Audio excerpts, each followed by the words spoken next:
Hello and welcome to our morning edition of Arirang News. We begin with these stories making the headlines at this hour. President Lee Jae-myung began his 10-day trip to Europe this morning. He's set to visit Belgium, Italy, the Vatican, and France, and is expected to focus on expanding cooperation in trade and security. Chinese President Xi Jinping and North Korea's leader Kim Jong-un met for a rare summit in Pyongyang. Their meeting focused on strengthening ties across political, economic, and security sectors. But there was no public mention of denuclearization. Israel and Iran have agreed to end strikes against each other, with both countries warning they were ready to launch retaliatory attacks if provoked. This comes after U.S. President Donald Trump had reportedly warned Israel's Prime Minister Benjamin Netanyahu that he might lose U.S. backing if he did not stop attacks. President Lee Jae-myung departed for Europe this morning on a 10-day trip to Belgium, Italy, the Vatican, and France. Meetings with Belgian and EU leaders are scheduled during the first leg of the trip. Our Blue House correspondent Song Yu-jin reports. President Lee Jae-myung has begun his first trip to Europe since taking office, aiming to deepen ties with the European Union and key partners across the continent. His first stop is Belgium, which has had the 125 years of diplomatic relations with Korea as of this year. After meeting with members of the Korean community on Tuesday, Lee is scheduled to hold talks with Belgian Prime Minister Bart de Wever in Brussels on Wednesday morning. As the first meeting between the leaders of our two governments since the launch of the current administration, we expect discussions on practical ways to elevate bilateral cooperation to the next level. Seoul is particularly interested in expanding economic cooperation with Belgium, home to the port of Antwerp, Europe's second-largest seaport. In the afternoon, Lee is set to meet European Council President Antonio Costa and European Commission President Ursula von der Leyen. The European Union is the world's largest trading bloc and Korea's third-largest trading partner. As a partner that shares our commitment to democracy, market economics, and a rules-based international order, the EU is essential to Korea's ambition to emerge as a G7+ diplomatic power. Trade and security cooperation are expected to top the agenda. Bilateral goods trade between Korea and the EU reached a record $136.8 billion last year. Also likely to be discussed is intelligence sharing and combating transnational crimes, building on the EU-ROK Security and Defense Partnership launched in 2024. After Belgium, Lee will travel to Italy, the Vatican, and France. Song Yu-jin, Arirang News. The leaders of China and North Korea have held a rare summit in Pyongyang. The talks focused on expanding cooperation and strategic coordination, with no mention of denuclearization. Our Oh Soo-young has more. Chinese President Xi Jinping and North Korean leader Kim Jong-un held a rare summit in Pyongyang on Monday, emphasizing bilateral relations with no public mention of denuclearization. The talks were held at the Kumsusan State Guesthouse after Xi arrived in the North Korean capital for a two-day state visit, marking his first trip to North Korea in 7 years. According to China's CCTV, Xi called for stronger political trust and practical cooperation during the summit, and also proposed closer exchanges in diplomacy, law enforcement, and military affairs. He also called for expanded cooperation in trade, agriculture, construction, science and technology, and healthcare, as well as more people-to-people exchanges through reopened border crossings, civil aviation, and international passenger rail links. The North Korean Central News Agency said the two leaders agreed to open a new chapter in bilateral ties by strengthening high-level strategic communication and expanding exchanges across politics, the economy, and culture. However, the summit produced no reference to denuclearization, despite renewed attention on the issue after Washington said last month that Presidents Donald Trump and Xi Jinping shared the goal of denuclearizing North Korea. Seoul had also been watching the visit closely, hoping China's engagement with Pyongyang could support peace and stability on the Korean peninsula. China has absolutely no reason to aggressively push a denuclearization agenda. Seoul appears to be hoping that China can play a mediating role and help revive North Korea-US dialogue and even inter-Korean dialogue. We place a lot of expectations on mediation, but I do not think China is willing at this point to bear that burden. my sense is there's not going to be a big breakthrough on denuclearization or transformation on Korean Peninsula issues. She is likely not to ask Kim Jong-un to engage with Lee Jae-myung because Kim has made it clear it's an internal issue for North Korea, and this diplomacy will not be dictated by outsiders. Instead, the two leaders repeatedly emphasized strategic coordination, sovereignty and security, suggesting the visit was focused more on Beijing reaffirming its influence over Pyongyang by supporting Kim's economic projects as North Korea continues to deepen strategic ties with Russia. On Tuesday, she is expected to visit the China-North Korea Friendship Tower in Pyongyang, a monument honoring Chinese soldiers killed during the Korean War, before returning to Beijing. Oh Soo-young, Arirang News. And now for more on Chinese President Xi Jinping's rare visit to North Korea, we're joined today by Dr. Bong Young-sik, visiting professor at the Graduate School of International Studies at Yonsei University. Dr. Bong, thanks for coming on today. My pleasure. So Xi's visit marks his first trip to Pyongyang in nearly 7 years, right? Why now, and what message does this send? Well, U.S. involvement in the Iran war and the isolation of the United States from the traditional alliances, especially with the NATO Europe member countries, open opportunities for China to rise, to consolidate and expand its global influence. In that context, China received U.S. President Donald Trump for the bilateral summit meeting in nearly 10 years. And China also hosted the official visit by Russian President Vladimir Putin. So North Korea is the only target country for China to expand its global influence. Right, and what's your take on their meeting yesterday? Would you say it actually produced any meaningful outcomes? Well, we have to wait for the official report about the agreements forged between the two leaders. But we can say that according to the statements issued by the news agency of North Korea and China, that both leaders agreed to open a new chapter of bilateral partnership. And it's going to be a kind of an inflection point for the upgrading of the bilateral partnership. So basically, North Korea wants to restore its traditional partnership with China, and China also shares the same hope, so that North Korea does not only have Russia as a credible helping ally for North Korea, but China as well. When your neighboring country is so helpful, then why would you just stay with one? Two is better than one. So North Korea realized that it's a time for North Korea to come back to traditional partnership with China, and China also needs North Korea. And do you think this opportunity could have also helped pave the way for renewed talks between North Korea and the United States? I think so. China, in principle, does not oppose North Korea having big negotiations with the United States to address the critical issues lying between the two countries, as long as the outcomes of the DPRK-US summit meetings will not undercut the core interest of China. What is very interesting compared to Xi Jinping's visit to North Korea in 2019, there is no mentioning of denuclearization of North Korea. Although Kim Jong-un, the supreme leader of North Korea, indeed mentioned that North Korea will give full support for China's position with regard to the principle of one China. That means Taiwan issue. So it is very interesting that North Korea consciously mentioned its support for the Taiwan issue for China, but China does not mention denuclearization on the Korean Peninsula at all.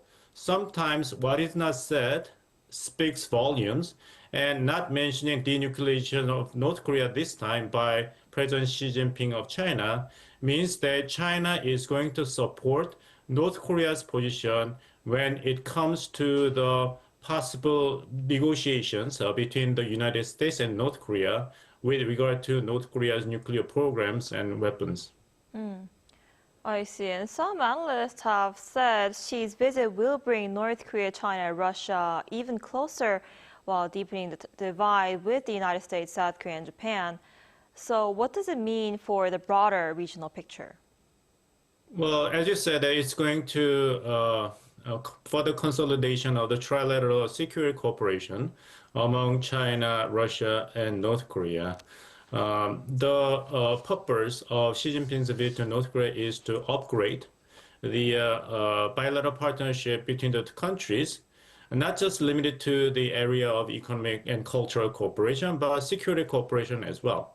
So China's influence on North Korea will be restored to the level of cooperation between Russia and North Korea. It is very interesting that the Chinese media made a reference to the 1961 Treaty of Friendship and Cooperation between China and North Korea, which contains the Article 2, which stipulates the China giving automatic military assistance and intervention for North Korea if North Korea is going to be invaded. And similar clause is also included in 2024 Strategic Partnership Treaty signed between Russian President Putin and Supreme Leader of North Korea Kim Jong-un.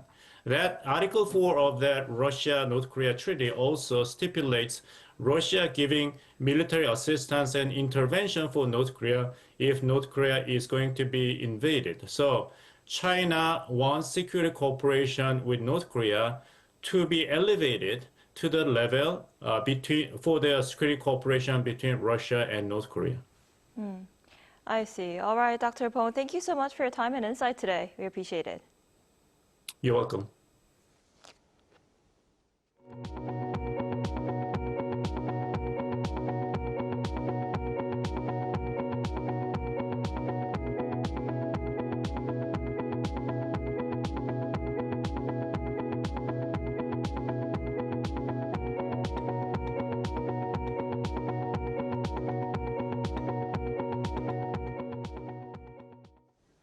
A buy-side sidecar was activated for both the Kospi and the tech-heavy Kosdaq on Tuesday morning, as markets rebounded sharply from the previous session's collapse. The Kospi surged nearly 5% on opening to return to the 7,800 level. Program buying orders were temporarily suspended for 5 minutes at 9:12 a.m. after the key Kospi 200 futures index jumped 5.16% to 1,239.05.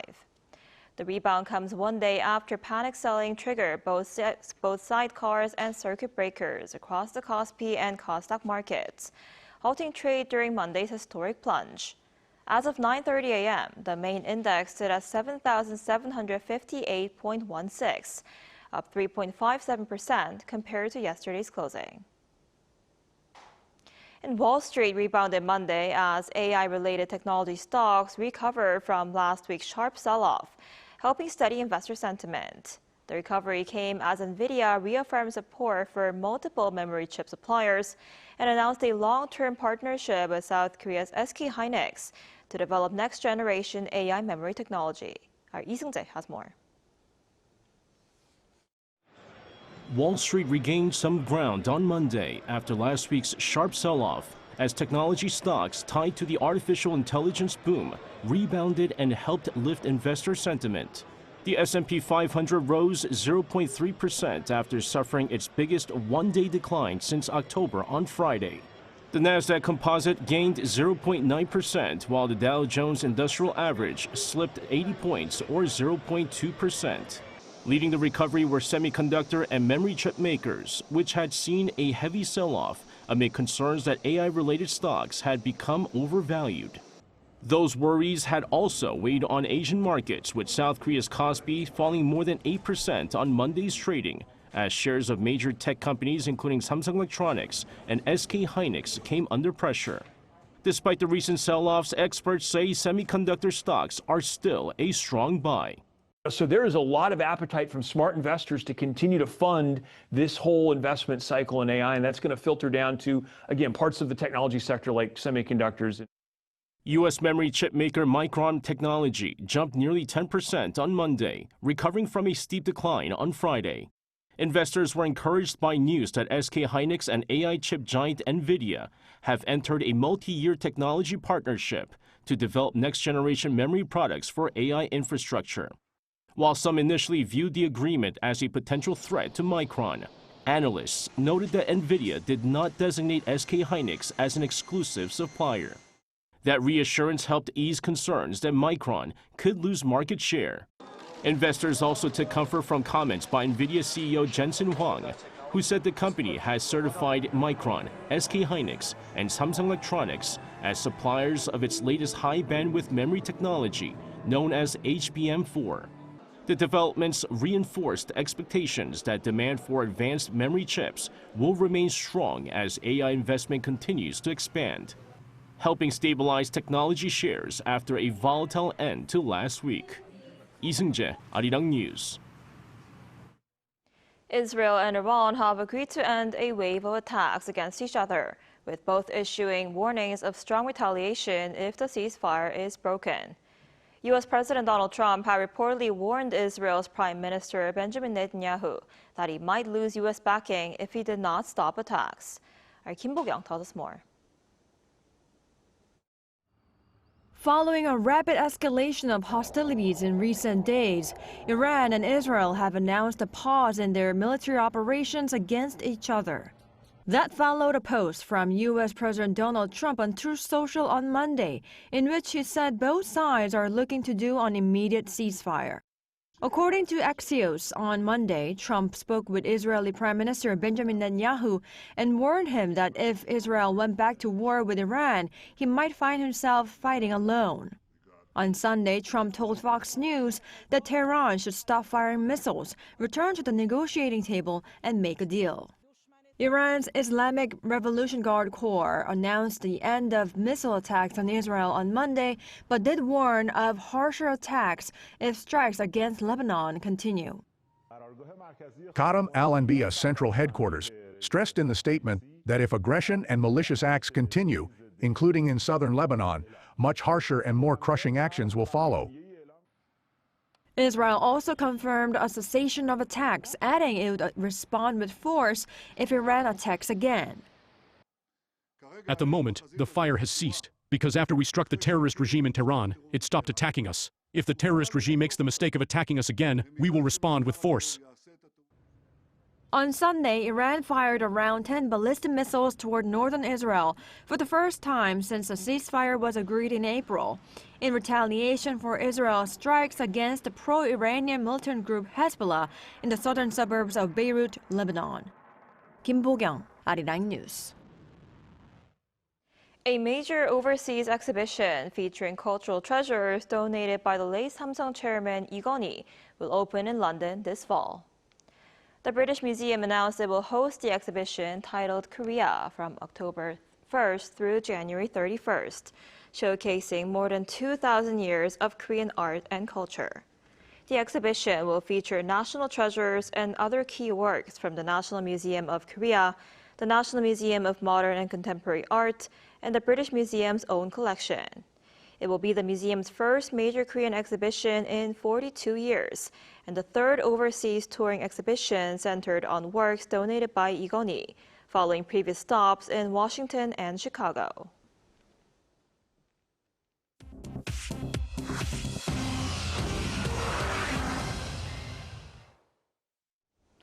Good morning, I'm Chi Ji-hyun, and this is The World Now.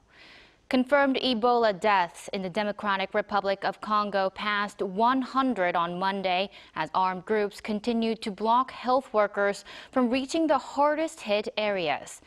Congo's government reported 35 new confirmed cases and 10 deaths in a single day, bringing the total deaths to 101 and confirmed cases to 550 across the conflict-ridden provinces of Ituri, North Kivu, and South Kivu.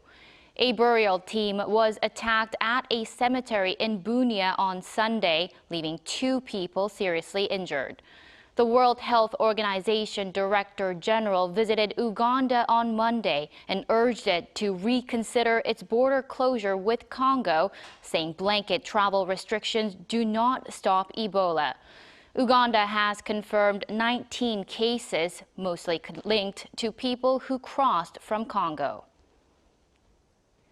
In the Philippines, a magnitude 7.8 earthquake off the southern island of Mindanao on Monday killed at least 35 people and injured more than 130. It also triggered tsunami warnings across several countries before they were canceled 6 hours later. The quake struck about 20 kilometers off the coast of Sarangani province early in the morning as schools were reopening after a long break.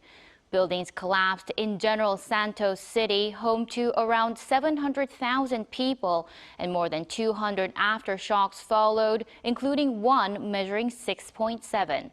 Tsunami warnings were issued for the southern Philippines, northern Indonesia, Malaysia, and Australia before being lifted. Leftist Congressman Roberto Sanchez overtook conservative Keiko Fujimori in Peru's presidential count on Monday with 94% of ballots tallied. Sanchez held 50.01% against Fujimori's 49.99%, with rural votes still being counted. Fujimori had led exit polls and early results, but her margin narrowed through the night. Sanchez has proposed a major overhaul of Peru's economic system and reforms to large mining concessions in the world's third largest copper producer. A final result is not expected until July. Apple has unveiled an upgraded Siri voice assistant with new artificial intelligence features focusing on privacy.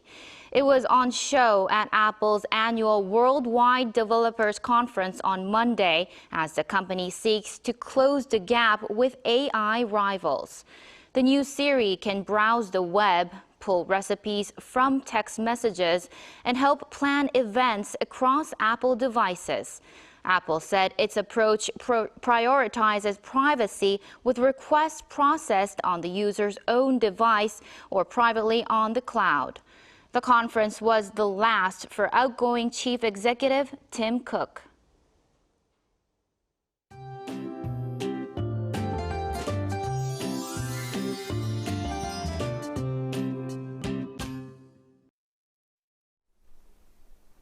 Most regions will enjoy sunny skies today under the influence of high pressure, and that will bring UV levels to very high nationwide in the afternoon.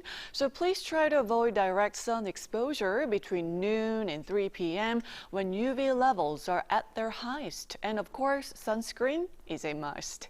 Meanwhile, brief showers are expected this afternoon across the mountainous areas of Gangwon-do province and Gyeongsang-do provinces, with around 5 millimeters in the forecast along with thunderstorms. And since we are in the early stage of summer, there will be a frequent chance of passing rain, so keep an umbrella handy that can shield you from light rain and UV rays.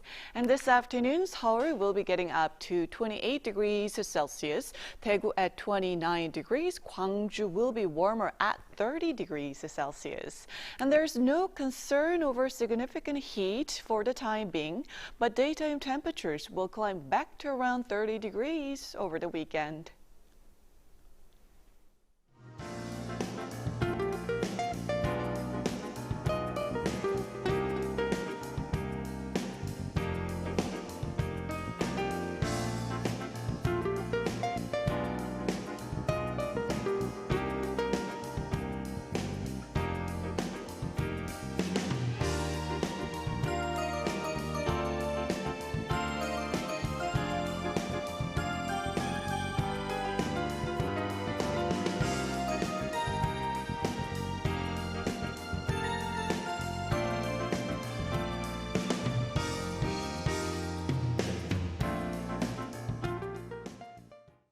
That's all we have for this morning. Arirang News will be back at noon Korea time. Thanks for watching.